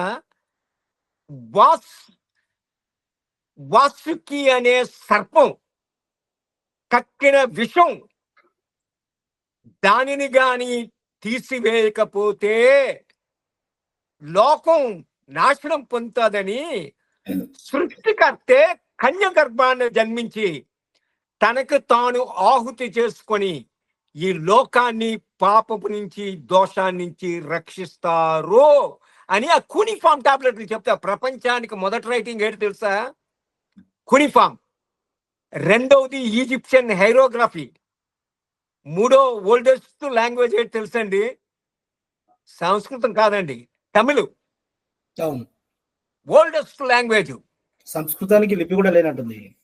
లేదు, ఇది నాగరలిపి. సో ఇక్కడ మనము చూసినట్టయితే ఇది బాబిలోనియన్ రికార్డ్స్. అసలు ఆరియన్స్ వచ్చిందే అక్కడి నుంచి. రెండవది జెండవిస్తా అని ఈ పారసీకుల గ్రంథం ఏం చెప్తుందంటే, ఈ లోకాన్ని పాపము నుంచి, శాపము నుంచి రక్షించే వ్యక్తికి దైవత్వం, మానవత్వం కలిసి ఉంటాయంటది. 100% ట్రూ. యేసు ప్రభుకి దైవత్వం, మానవత్వం. ఎందుకంటే ఆయన పుట్టింది పరిశుద్ధాత్మ వలన కన్య గర్భములోన మానవ సంపర్కంతో పుడితే ఆయన నాకు దేవుడు కాదు. First of all I don't worship. తల్లిదండ్రి సంపర్కం వలన పుట్టినోడు ఎవడు దేవుడు కాదు. ఇప్పుడు ఆయన మానవుడిగా భూమి మీద నడిస్తే దేవుడిగా సముద్రం మీద నడిచాడు. మానవుడిగా ఆకలి కొంటే దేవుడిగా 5 రొట్టెలు 2 చేపలు 5,000 మందికి ఇస్తారు. మానవుడిగా ఆయన దప్పికొంటే దేవుడిగా జీవజలాలను ఇస్తారు. మానవుడిగా ఆయన అలసిపోయి సొలసిపోయి ఉంటే దేవుడిగా ఆయన సుఖాన్ని ఇస్తారు. ప్రయాసపడి భారం మోసుకుంటున్న సమస్త జనులారా నా ఎదుకు రండి, నేను మీకు ఇది ఇస్తానని, శాంతినిస్తానని. ఇలాగా ఆయన దగ్గర బేకరీలు లేవు, ఆయన రొట్టెలను పంచిపెట్టాడు. ఆయనకి ఫిషరీస్ లేవు, ఆయన చేపలను పంచిపెట్టాడు. ఆయనకి మెడికల్ డిగ్రీ లేవు. ప్రపంచంలో ఏ సూపర్ స్పెషాలిటీ హాస్పిటల్ బాగు చేయలేని రోగాలన్నీ 21st సెంచరీలో ఆయన తన మాట చేత, స్వర్ చేత బాగు చేసింది. ఇది అమెరికన్ సర్జన్స్ అసోసియేషన్ 1982లో ప్రూవ్ చేసింది. సో ఇక్కడ క్వశ్చన్ ఏంటంటే ఆయనలోన దైవత్వం మానవత్వం రెండు మిళితమై ఉంటాయని చెప్తుంది జెండా విస్తా. అలానే మనం చూసినట్టయితే ఈజిప్షియన్ ఇపురా రికార్డ్స్ అని మన ఇండియన్స్ ఎలాగైతే ముక్కోటి దేవతలను పూజిస్తారో ఈజిప్షియన్స్ కు ఒక 300 దేవుళ్ళు దేవతలు ఉన్నారు. అందులో మేజర్ దేవుళ్ళు 10 మంది. అందుకే దేవుడు ఉత్పాదాలు తెచ్చినప్పుడు 10 ఉత్పాదాలు తేడానికి కారణం ఒస్ట్రీస్ అని హెక్ట్ అని ఈ అన్నీ అనమాట ఈ దేవతలు. ఇప్పుడు ఇపోరా రికార్డ్స్ ఏమంటే చెప్తాయి, ఎవరైతే ఈ లోకాన్ని పాపము నుంచి శాపము నుంచి రక్షించే వ్యక్తి కన్య గర్భాన్న పశువుల తొట్టులో జన్మిస్తాడని చెప్తుంది. అది రికార్డెడ్గా కనిపించేది బైబిల్లో కనబడుతుంది ఎక్కడ ఎలాగా జన్మించారని ఆ చెప్పిన రికార్డ్స్లోవి. అలాగే 600 సంవత్సరాలకు ముందు గ్రీక్ డెమటిస్ట్ అచలాయిస్ ఏం చెప్తాడంటే ఈ లోకానికి శాంతిని తీసుకొచ్చిన వ్యక్తి తనకు తానే ఆహుతి చేసుకొని మరణిస్తాడు, 3వ దినాన తిరిగి లేస్తాడని చెప్తాడు అచలాయిస్ 600 సంవత్సరాలకు ముందు, యేసు ప్రభుకు ముందు. అలాగే సిసిరో రోమన్ హిస్టారియన్ ఏం చెప్తాడంటే, టాప్ ఫిలాసఫర్ సిసిరో ఏం చెప్తాడంటే ఈ లోకాన్ని శాంతితే పరిపాలించే రాజు కన్య గర్భాన్న తూర్పును జన్మిస్తాడు అని చెప్తాడు. అలాగే సోక్రటీస్ 300 సంవత్సరాలకు ముందు ఆయన చెప్పింది ఏంటంటే మానవ జ్ఞానాన్ని పాపము నుంచి విముక్తి చేసే వ్యక్తి ఆయన కన్య గర్భాన జన్మిస్తాడంటాడు. అలాగే గౌతమ్ బుద్ధుడు 500 సంవత్సరాలకు ముందు, యేసు ప్రభుకు ముందు మానవ జాతి జ్ఞానం అంతా ఒకే వ్యక్తి మీద ఆధారపడి ఉంటుంది, ఆయన తూర్పును జన్మిస్తాడంటాడు. ఇలాగా మత గ్రంథాలు ఇవన్నీ ఒక పక్క. ఇప్పుడు మెయిన్ ఒక ప్రశ్న అడ్డొస్తున్నాను సౌరవ్ బాబు గారు. ఇప్పుడు గౌతమ్ బుద్ధుడు యేసు ప్రభు గురించి చెప్పారు అనడానికి ఏంటి ఆధారం ఏమైనా ఉందా? ఎందుకంటే కన్య గర్భాన పుట్టింది ఇంకెవరు లేదు కదా తూర్పులో. ఆయన చెప్పాడన్నది ఒకవేళ కల్పితమా, ఆయన నిజంగా అన్నాడా, ఎట్లా చారిత్రక అన్నాడనే ట్రిపుల్ జమ్ అని పుస్తకం ఉంటది, అంది అందులోనే ఉంటది. ఈ మధ్య చేయడానికి ఉండదు. హిందూ వేదాలలో, హిందూ ధార్మిక గ్రంథాల్లో కూడా యేసుప్రభు ప్రస్తావన ప్రచారం జరుగుతుంది. ఓల్డ్ ఉన్నాయి, నేను చెప్తాను ఇప్పుడు, అదే ఆలకించండి. ప్రచారం కాదు అది, ఉన్ని తీసి చూడొచ్చు మీరే. భారతదేశం 100% సెక్యులర్ డెమోక్రటిక్ కంట్రీ అని కాన్స్టిట్యూషన్ చెప్తారు మనకి. మన కాన్స్టిట్యూషన్ లో ఎక్కడ ఇది హిందూ దేశము, దీని నేషనల్ దేశం యొక్క మతం హిందూ మతం అని ఎక్కడ చెప్పలేదే మనకి. హిందూ ధార్మిక గ్రంథాల్లో కూడా యేసుప్రభు ప్రస్తావన ప్రచారం జరుగుతుంది. ఓల్డ్ ఉన్నాయి, నేను చెప్తాను ఇప్పుడు, అదే ఆలకించండి. సర్వ పాప పరిహారం రక్త ప్రోక్షణం అవశ్యకం తద్రక్తం పరమాత్మదైన పుణ్యదాన బలియాగం అంటది శ్లోకం. అవన్నీ డీటెయిల్ గా వెళ్ళడానికి సెమినార్ అయితే చెప్పొచ్చు. అంటే పాపాలు పోవాలంటే రక్తం చిందించబడాలా. ఆ రక్తం ఎవరై ఉండాలంటే గొర్రెలు మేకలు మనుషులు కాదట, దేవుడే స్వయంగా త్యాగం చేసి కాచిన రక్తమై ఉండాలట. ఇక్కడ ఒక ప్రశ్న శౌర్య, ఇప్పుడు మీరు చెప్పిన గ్రంథాలన్నిటి కూడా బైబిల్లో చెప్పారు అంటే మీరు చెప్పినట్లు దేవుడు రాయించాడు అనేది చెప్తుంటారు. కానీ ఈ గ్రంథాలలో యేసు గురించి కావచ్చు, ఆయన ఇక్కడికి వస్తాడని ఇప్పుడు చెప్తున్నటువంటి అంశాలు వాళ్ళకి ఎలా తట్టాయి, వాళ్ళకి ఎలా? కరెక్ట్, మంచి క్వశ్చన్ వేశారు మీరు. You are very intellectual man అండి. కారణం ఏంటంటే మానవ జాతి ఎక్కడున్నా ఇప్పుడు 220 దేశాల్లోన, యునైటెడ్ నేషన్ మెంబర్స్ 193 అయితే మిగతా చిన్న గద్దీవులు గీవులు ఇలాంటివన్నీ కలుపుకుంటే 220. ఈ 810 కోట్ల మంది ఎక్కడి నుంచి ఇప్పుడు తెలుగు మాట్లాడేలంతా తెలుగు రాష్ట్రాల్లో ఉన్నారు. తమిళియన్స్ తమిళనాడు, కేరళ వాళ్ళు వచ్చి డౌన్, కర్ణాటక ఇక్కడ, ఒరిస్సా మేదన, ఇప్పుడు హిందీ మాట్లాడిన బెల్ట్ అంతా మేదన, జర్మను, ఫ్రెంచ్, స్పానిష్, ఇంగ్లీషు. ఈ దేశాల్లో ఆ లాంగ్వేజ్ ప్రకారం ఉండడానికి కారణం ఏంటి? ప్రపంచంలో ఏ గ్రంథం చెప్పదు, ఒక బైబిల్ ఒకటి చెప్తుంది, 11వ అధ్యాయం ఆదికాండం. మనుష్యులు ఈరోజు 6300 భాషలు ఉన్నాయి. ఈ రావడానికి కారణం ఏంటంటే బాబేలు గోపురం, అది ప్రపంచంలో ఏది చెప్పదు. అయితే వీళ్ళు చెదిరిపోయినప్పుడు దేవుడు వాళ్ళకి ఇచ్చిన వాగ్దానం వాళ్ళకి తెలుసు. అదే వాగ్దానాన్ని కథల రూపంలో రాసుకున్నారు. సత్యం మట్టుకు అందులో ఉంటది. ఆ థ్రెడ్ ఉంటది. ఇప్పుడు మన బంధువులు ఉన్నారు, మా బంధువులు మా తాతకి లెక్కేసుకుంటూ ఇప్పుడు ఒక 400-500 మంది మనవలు మనవరాళ్ళు ఇలాంటి వాళ్ళు అందరూ ఉండుంటారు. వీడు బోర్డు దేశాల్లో చెదిరిపోయి ఉన్నారు. ఎక్కడ చెదిరిపోయినా ఆ చెదిరిపోయిన పిల్లలకి మా ఫ్యామిలీ, మా తాత విషయం తెలుసు. ఎలా తెలుసు? ఆ లీనేజ్. అందుకు ఏ మతమైనా యేసు ప్రభు పుట్టినంత వరకు కొన్ని విషయాలు వాళ్ళకి తెలిసినవి, కొంతమందికి దేవుడు రివీల్ చేసినవి. ఇప్పుడు మన హిందూజంలో గొప్పతనం ఏంటి తెలుసండి? ఆ ఋషులు పాపం దేవుని కోసమని, తపస్సు కోసమని సమస్తాన్ని తగ్గించి బట్టలు కూడా వేసుకోకుండా ఉత్తుకొద్దలతోటి ఆ హిమాలయాల్లోని చలిలో కూడా దేవుడంటే భక్తి తపస్సులు చేసుకొని ఉండేవారు. వాళ్ళకి సడన్ గా ఏదో ఒక లైట్నింగ్ లాగా ఒక సీక్రెట్ దేవుడు యూస్ టు రివీల్. ఎందుకంటే వాళ్ళు పవిత్రులుగా ఉన్నారు. వాళ్ళకి దేవుడు తెలియపోవచ్చు ఎవరో, కానీ they don't do any sin. అలాంటి వ్యక్తులకి దేవుడు రివీల్ చేసినవి కూడా ఉన్నాయి. ఈ మత గ్రంథాలన్నింటిలో ఉండడానికి కారణం ఒకటే ఏంటంటే బాబేలు గోపురం. ఇప్పుడు వద్దాం సబ్జెక్ట్, మెయిన్ సబ్జెక్ట్ వద్దాం, మధ్యలో బ్రేక్ తాకంటున్నా. ఇప్పుడు మిగతా బృందోపనిషత్తు అందులోన ఒక శ్లోకం ఉంటుంది. ఆ శ్లోకాలన్నీ ఏంటంటే ఉదయం సంధ్యావందనం చేసినప్పుడు ఋషులు దాన్ని వర్ణించాలి. అలానే మన దీంట్లోన భగవద్గీతలో అస్తతోమ సద్గమయ, సమతోమ జ్యోతిర్మయ, మృత్యోంగ అమృతాంగమయ. దాని అర్థం ఏంటి? దేవా, నన్ను చీకటిలో నుంచి వెలుగులోకి, మరణములో నుంచి జీవములోకి, అలాగే అసత్యము నుంచి సత్యానికి నడిపించు ప్రభువా అని అర్థం. ఒక్క యేసు ప్రభుకే చెప్తుంది యోహాను సువార్త 14:6, నేనే మార్గాన్ని, జీవాన్ని, సత్యాన్ని, నా ద్వారా తప్ప ఎవడు తండ్రి వద్దకు రాలేడని. Without way there is no going, without knowing there is no truth, without living there is no doubt. So ఇక్కడ ఇలాగా ఈ భృంగోపనిషత్తులోన మీరు చూసారో లేదో కానీ మన చారు హాసన్, కమలా హాసన్ అన్నయ్య ఒక పిక్చర్ ఒకటి యాక్ట్ చేశాడు, అసతోమ సద్గమయ అని. అది చూస్తే మనకి చాలా విషయాలు తెలుస్తాయి. నాట్ ఓన్లీ ఇవి, మొత్తం డీప్ ఇన్సైడ్ అది నేను ఇప్పుడు చెప్తాను.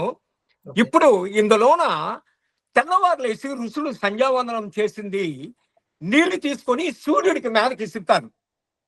ఇసిరి ఈ శ్లోకాలు చెప్తారు. అవి ఏంటి తెలుసా? ఓం శ్రీ దేవాది దేవాయ నమః. ఓం అంటే ఏంటి తెలుసా అండి? సృష్టికర్త, కాచువాడు, రక్షకుడు ఓం అంటే.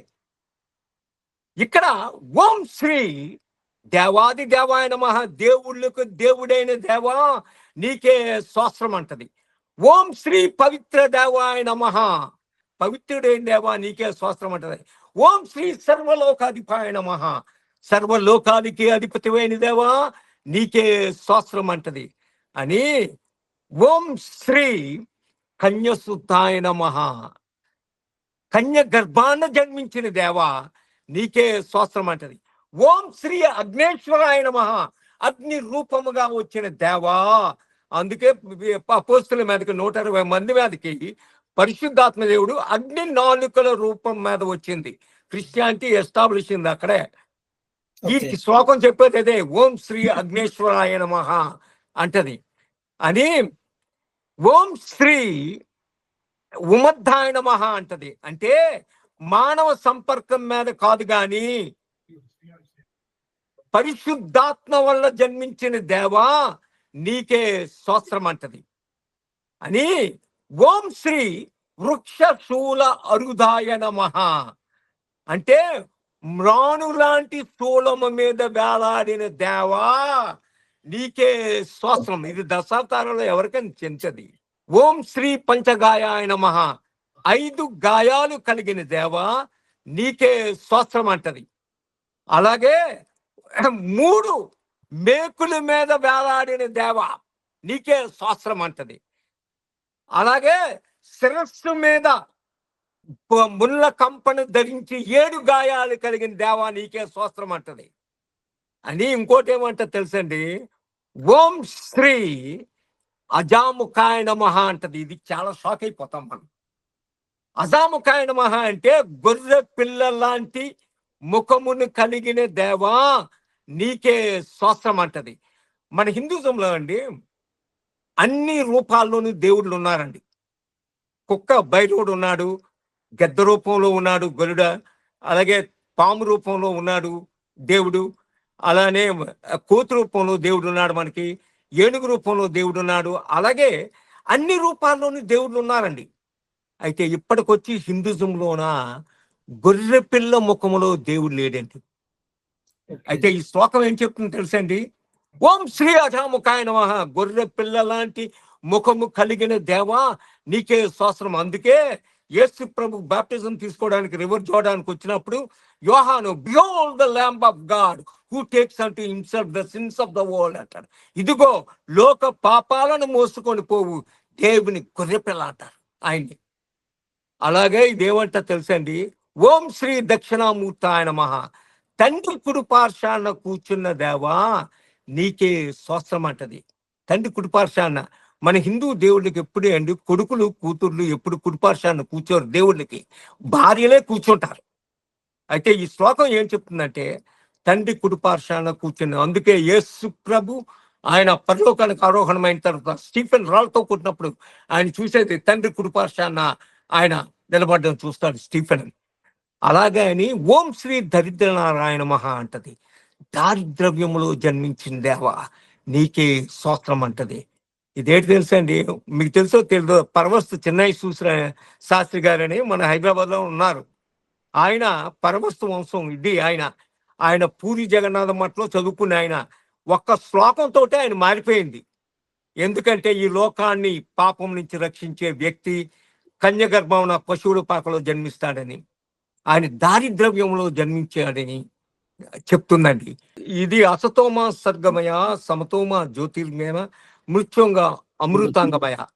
అదొకటిని సర్వ పాప పరిహారో రక్త ప్రోక్షణం ఆవశ్యకం తద్రక్తం పరమాత్మదైన పుణ్యదాన బలియాగా. అంటే గుడ్ ఫ్రైడే చేయవలసింది క్రైస్తవులు ఒక్కలే కాదండి, ప్రతి హిందువులు కూడా ఆ గుడ్ ఫ్రైడే చేయాల. ఆ శ్లోకం నెరవేరిందే ఆ రోజు. ఇక్కడ మత గ్రంథాలు యానిసెంట్ రిలీజియన్స్ అన్ని కూడా చెప్పేవి ఒకే ఒక వ్యక్తి కోసం, అది యేసు ప్రభు కోసం. ఈ రికార్డు ప్రపంచంలో ఏ దేవుడైనా వచ్చిన వ్యక్తికి లేదండి. అన్నిటికీ మించి బిబిలికల్ రికార్డు ఈ పరిశుద్ధ గ్రంథంలో ఉన్న 31,101 వర్సెస్లోన 1527 వచనాలు యేసు ప్రభు కోసం చెప్తాయండి. ఓల్డ్ టెస్టిమెంట్ 949 వచనాలు చెప్తుంది. న్యూ టెస్టిమెంట్ ఫుల్ఫిల్మెంట్ 577 వచనాలు చెప్తానండి. అందుకే కస్టమ్స్ ఆఫీసర్ మ్యాథ్యూ ఆయన గాస్పెల్ రాసినప్పుడు ఒక్క నెల 95 ఫుల్ఫిల్మెంట్స్, ఓల్డ్ టెస్టిమెంట్ ఫుల్ఫిల్మెంట్స్ ఎలా ఫుల్ఫిల్ అయ్యాయి అని చెప్పి అందులో రికార్డ్ చేస్తారండి. హ్యూమన్ హిస్టరీలోన ముందుగా 1000 సంవత్సరాలకు ముందే, ఆయన రాకముందే ప్రవచించబడిన ఒకే ఒక వ్యక్తి, అది ప్రభు అయిన యేసు క్రీస్తు మాత్రమే. ఈ సైంటిఫిక్ కోడ్ ప్రపంచంలో ఎవరైనా ఏ మత గ్రంథంలోనే ఉన్నట్టు ప్రూవ్ చేస్తే 10 crores. ఫైనల్ గా వద్దాం క్రిస్మస్ కోసం. అసలు యేసు ప్రభు హిస్టారికల్ పర్సన్ ఎవరా అన్నది 2024. ఈ లోకంలోన నాస్తికులు ఉన్నారు, ఆస్తికులు ఉన్నారు, 47 రకాలైన విశ్వాసాలకు చెందినోళ్ళు ఉన్నారు. ఎవరైనా తెల్లవారు లేసి ఆఫీస్లో బయోమెట్రిక్ కానీ సైన్ కానీ చేస్తే ఈ డేటే వేస్తారు.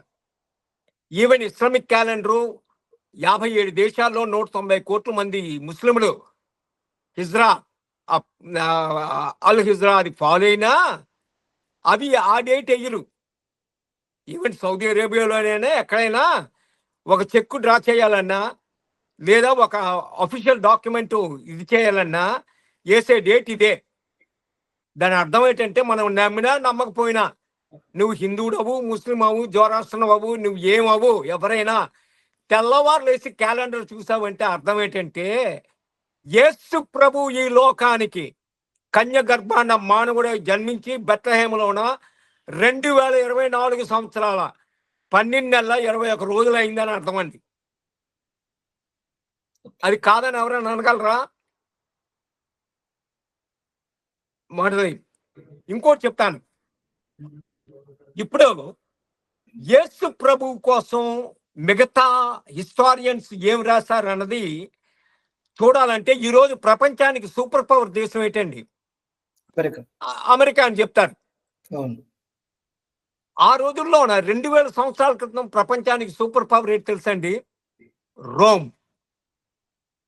చరిత్రకారులు ఏం చెప్తుందంటే లోకం పుట్టిన దగ్గర నుంచి మొత్తం 7 సూపర్ పవర్ రాజ్యాలు ప్రపంచాన్ని అంతటినీ ఏలే. 7.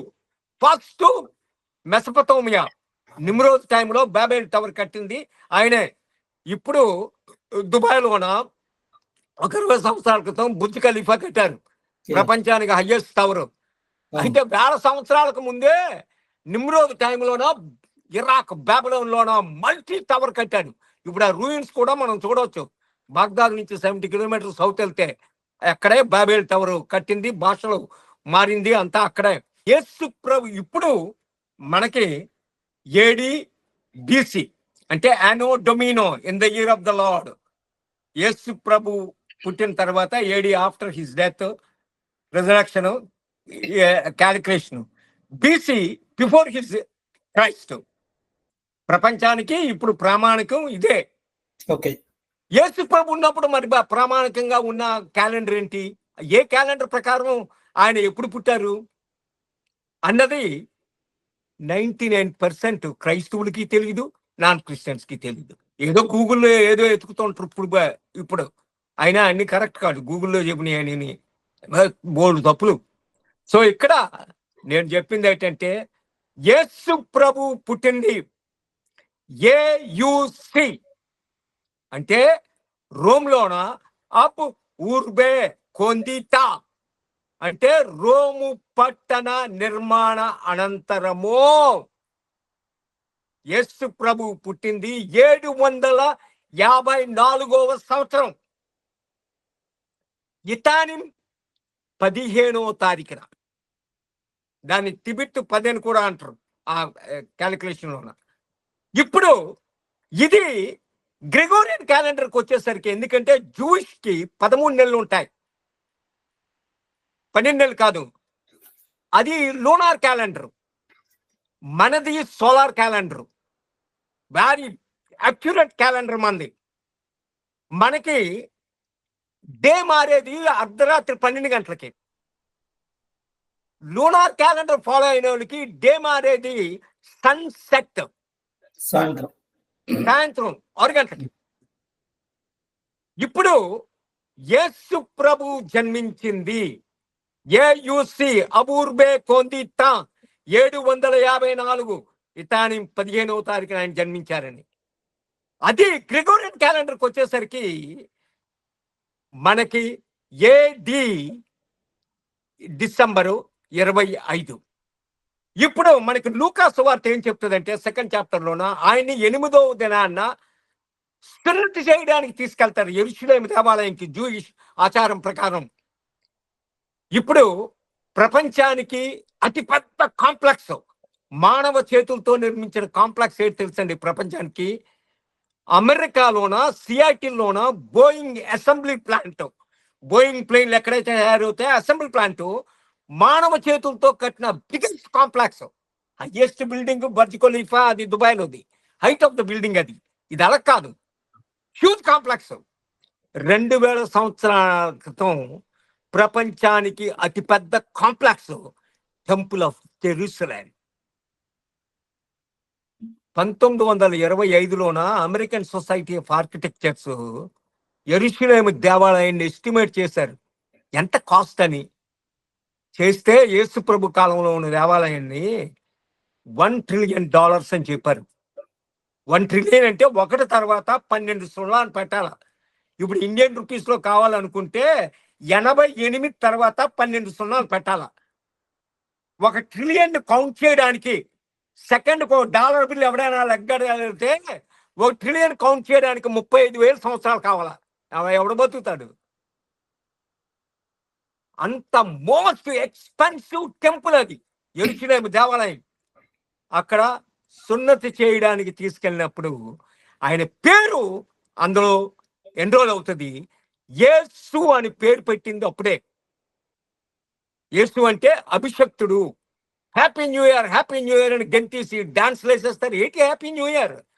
హ్యాపీ న్యూ ఇయర్ అంటే యేసు ప్రభుకి ఆయనకి పేరు పెట్టిన రోజు, జనవరి 8వ రోజు. 25న పుడితే 8వ రోజు January 1st. హిస్టరీని స్ప్లిట్ చేసింది అక్కడే. డినేషియస్ ఎగ్జాజియో అనే ఒక టాప్ జర్మన్ సైంటిస్ట్, ఆయన ప్రీస్ట్ అయిపోతాడు తర్వాత బిషప్ కింద. ఆయనే ఈ రోమన్ రికార్డ్స్ తీసి ఆ క్యాలెండర్ సరి చేయడానికి ఆయన 550లోన కరెక్ట్ గా ప్రూవ్ చేస్తారు. దానికి కారణం ఒకటి చెప్తాను. క్రిస్టియానిటీ 313 AD వరకు ఇట్స్ ఎ బ్యాండ్ రిలీజియన్. ఎవడైనా యేసు ప్రభు పేరెత్తినా, సిలువ ధరించినా డాట్ పుల్లుకి సింహాలకు వేసేస్తారు. మీరు ఎప్పుడైనా దేవుడు అవకాశం ఇస్తే రోమ్ వెళ్ళండి. రోమ్లో కలీష్యం అని ఉంటది. ఆ కలీష్యంని కట్టడానికి 30,000 మంది జూదులు చచ్చిపోతారు. ప్రపంచానికి 1935 వరకు అతిపెద్ద స్టేడియం అదే, 50,000 కెపాసిటీ ఆ కలీషం. అందులోనే రోమన్ ఎంపరర్లు 19 మంది, నీరో, డొమిషియన్, సిస్టమస్, Severus, Maximus, Decius, Valerius, Diocletian, Antonius, Pius, వీళ్ళందరూ కూడా బుద్ధికి సింహాలకు వేస్తారు క్రైస్తవుల్ని. 250 సంవత్సరాలు.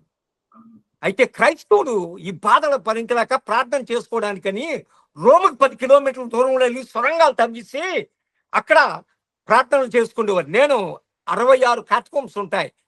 పెద్దది డోమిటెల్లా కట్టకోమ్ 350 అడుగులు బిలో గ్రౌండ్ నేను వెళ్ళాను.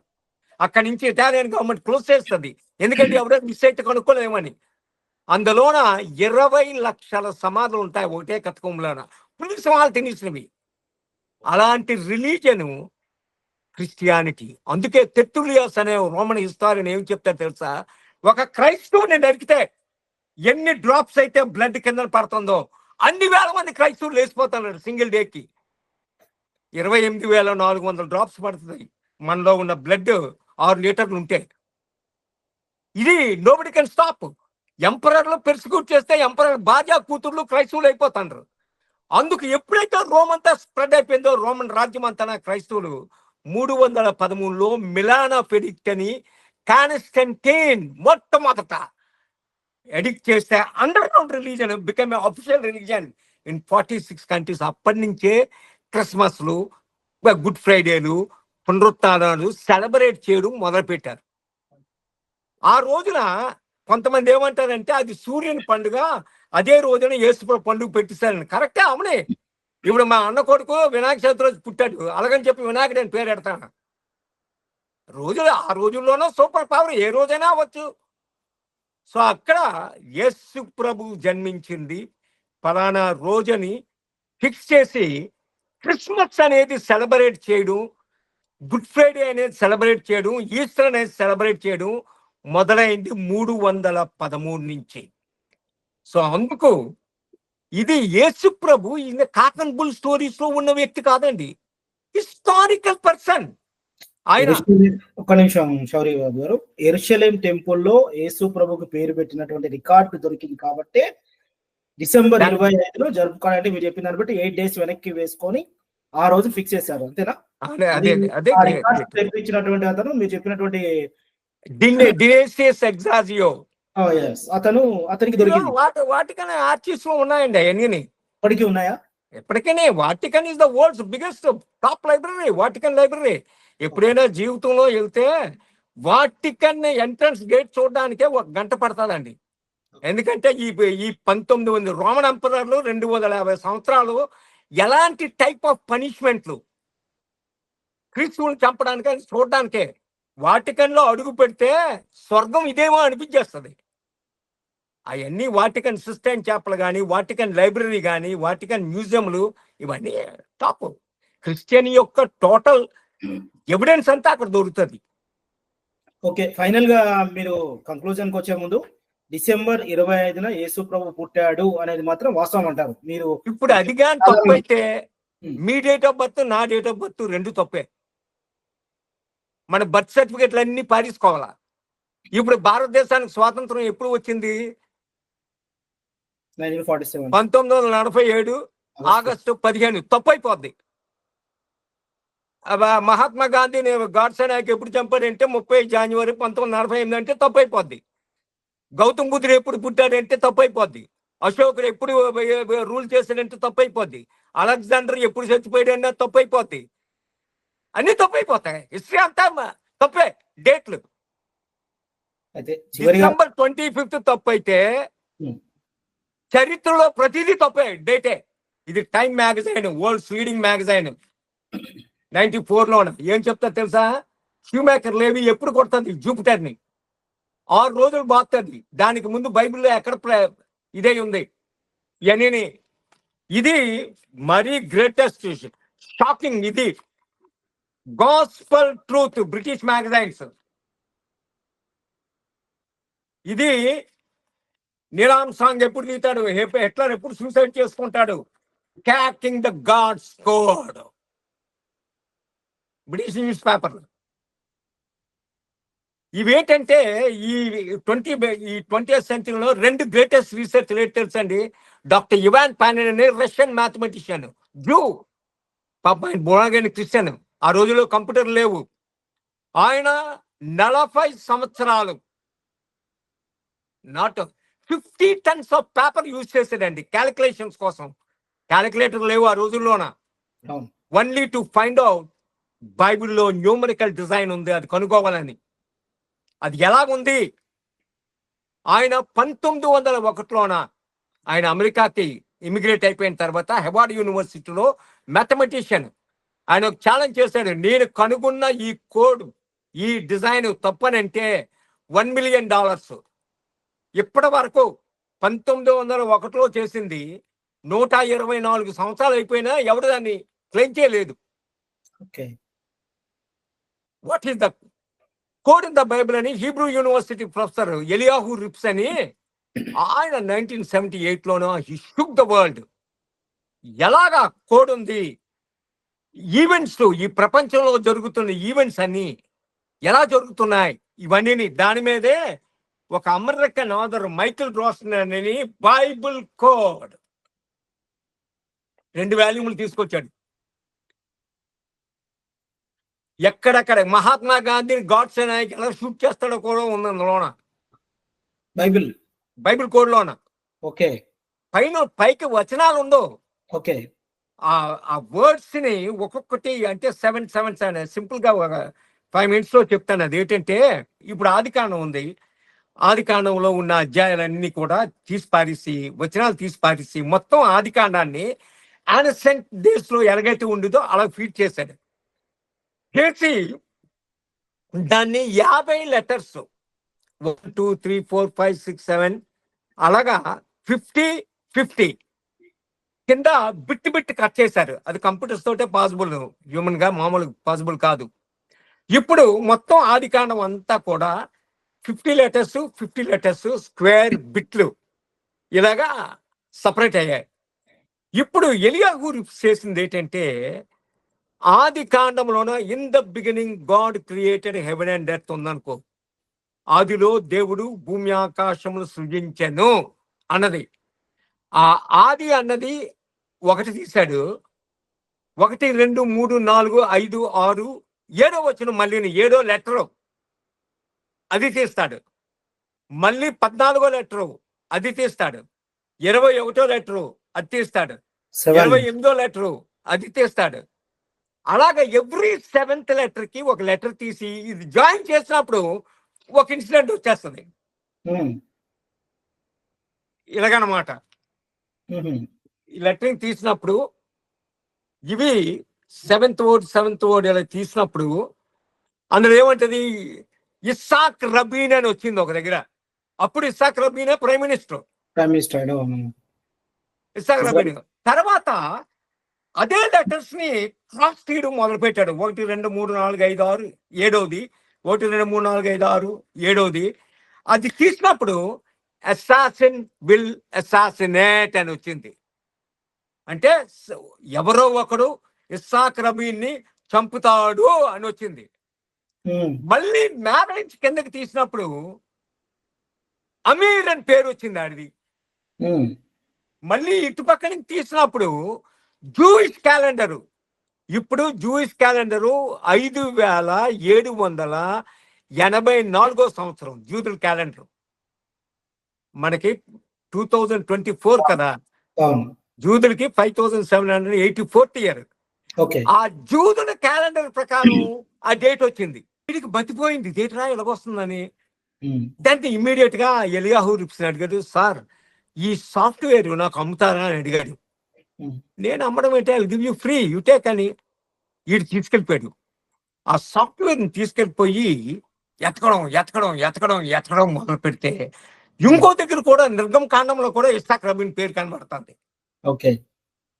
మళ్ళీ తీస్తే అమీర్ పేరు కనబడుతుంది, అసాసిన్ విల్ అసాసినేట్ అని కనబడుతుంది, తేదీ కనబడుతుంది, టెల్ అవీవ్ అని కనబడుతుంది. వెంటనే సెప్టెంబర్ 1వ తారీఖున 1994 ఆ ప్రింట్ పట్టుకొని ఇజ్రాయెల్ వచ్చాడు. మళ్ళీ వచ్చి ఇస్సాక్ రబీన్కి ఒక ఫ్రెండ్ ఉన్నాడు, చైమ్ గురి అని, పెద్ద పోయిట్. మన ఇండియాలో రవీంద్రనాథ్ ఠాగూర్ ఎలాగో ఆయన వెరీ బిగ్ పోయిట్. ఆయన రబీను మంచి ఫ్రెండ్స్.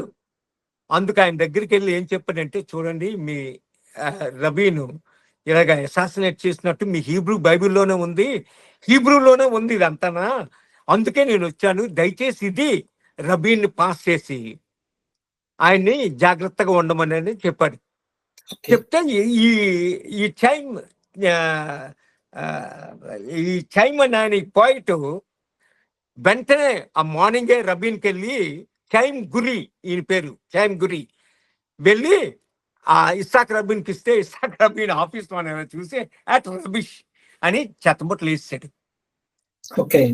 ఈడు వచ్చి చెప్పాడు ఈ మైకిల్ రోస్నెన్కి, ఏం చెప్పాడంటే ఇలాగ రబీన్కి ఇచ్చాను, రబీన్ రబిష్ అని చెప్పి చెత్తబొట్లు వేసాడు అనగాని వాజ్ అప్సెట్ అయ్యి బ్యాక్ వెళ్ళిపోయాడు.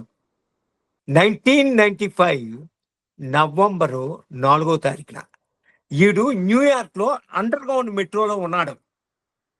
మెట్రోలో ఉండి ఈడు ఫ్రెండ్ తోటి మాట్లాడుతున్నాడు. వాళ్ళ ఫ్రెండ్ ఇంట్లో ఉన్నాడు. ఏదో ఈయన జర్నలిస్టులు కదా, ఏదో ఇష్యూ మీద మాట్లాడుతున్నాడు. మాట్లాడుతున్న ఫ్రెండ్ ఏంటంటే చేశాడు, రై మైకేల్ జస్ట్ మినిట్ రా అన్నాడు.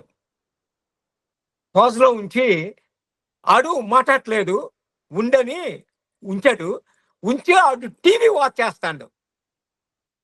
వాచ్ చేస్తుంటే ఈడు 2-3 నిమిషాలు వెయిట్ చేశాడు. అడిగాడు, రే ఏంట్రా నన్ను పెట్టి నువ్వు టీవీ వాచ్ చేస్తున్నావు అన్నాడు. అనగానే టెల్ అవీవ్ ర్యాలీలోన Yitzhak Rabin shot dead by Amir with 4 bullets అన్నాడు. అనగానే ఈడు పట్టించుకుంటాడు. ఈడు క్రైస్తవుడు కాదు, నాస్తికుడు. వెంటనే బయలుదేరి న్యూయార్క్ నుంచి టెల్ అవీవ్ వెళ్ళి ఈ ప్రింట్లన్నీ పట్టుకొని వెళ్తాడు. సిమోన్ పెరీస్ అప్పుడు ప్రైమ్ మినిస్టర్, నెక్స్ట్ ఆయన తర్వాత మళ్ళీని టేకన్ ఓవర్, ఆయన ఇచ్చి చెప్పాడు ఇవన్నీ ఎగ్జాక్ట్ గా 1000 సంవత్సరాల క్రితం ఏం జరగబోతుందో. There is a code in the Bible. అప్పుడే ఇది రాస్తాడు, the code in the Bible. ఇవే హిట్లర్ ఎప్పుడు చచ్చిపోతాడు, ఇక gospel truth, Yitzhak Rabin how he shot dead, British paper. అలాగే ఎలాగా హిట్లర్ ఎప్పుడు అండర్ గ్రౌండ్ బంకర్లోన సూసైడ్ చేసుకుంటాడు. Cracking the God's code. ఈ సైంటిఫిక్ కోడ్ ప్రపంచంలో ఎవరైనా ఏ మత గ్రంథంలోనే ఉన్నట్టు ప్రూవ్ చేస్తే 10 crores షౌర్బాబు గారు 10 కోట్లు ఛాలెంజ్. నా కెపాసిటీని బట్టే చెప్తాను. ఓకే, దేవుడి దయ వల్ల ఐఎమ్ నాట్ టెల్లింగ్ లై, సింప్లీ నోట్ మాట. అదే నేను మళ్ళీ ఒకసారి రిపీట్ ఎందుకు చేస్తున్నానంటే చూసే వ్యూవర్కి మళ్ళొక స్పష్టత. బైబిల్ కి సంబంధించినటువంటి అంశాలలో లోపాలు ఉన్నాయని సైంటిఫిక్ గా, హిస్టారికల్ గా, ఆర్కలాజికల్ గా ఓకే ఈ మూడు నేను ప్రూవ్ చేస్తాను. బైబిల్లో ఏ బిట్ అయినా అలాంటిది ఏ మత గ్రంథాల్లో ఉన్నట్టయితే ప్రూవ్ చేస్తే 10 crores. ఓకే వెల్ షౌర్ బాబు గారు, మీరు చాలా విషయాలు పంచుకున్నారు. మరొకసారి వీలుంటే మనం ఇట్లాంటి అంశాలన్నిటి మీద కూడా మరొక ఇంటర్వ్యూ ప్లాన్ చేద్దాం. మీ మీకున్నటువంటి అనుభవం కావచ్చు, మీరు చదివినటువంటి హిస్టారికల్ బుక్స్, మీరు తిరిగినటువంటి దేశాల్లో మీరు కనుక్కున్న అంశాలు కూడా ఇచ్చే ప్రయత్నం చేద్దాం. మొత్తం మీద చూస్తే డిసెంబర్ 25న జీసస్ క్రైస్ట్ జన్మించారు. ఆయన కేవలం పురాణ పురుషుడు కాదు, ఆయన చారిత్రాత్మక పురుషుడు. దానికి ఆధారాలు అటువైపు బైబిల్లోను, అదేవిధంగా ఇతర మత గ్రంథాల్లోనూ పొందుపరచబడ్డాయి. అదే రీతిగా హిస్టారికల్ గా చూసినా లేదా జాగ్రఫికల్ గా అక్కడ తవ్వకాల్లో కావచ్చు, చారిత్రాత్మక ఆధారాల్లో ఆయన గురించి రాయబడ్డది అనేది షౌర్ బాబు గారు చెప్తున్నది. మరిన్ని విశేషాలతో, మరిన్ని వార్తా కథనాలతో, అదే రకంగా ఇలాంటి ఆధ్యాత్మిక సంబంధమైన విషయాలను కూడా మీకు పరిచయం చేస్తూ ముందుకు వెళ్తుంది ఏబీపీ దేశం. చూస్తూనే ఉన్న ABP Desam. Thank you very much. Thank you Shaur Babu garu. Thanks అండి సుధాకర్ గారు. థ్యాంక్ యూ వెరీ మచ్ అండి.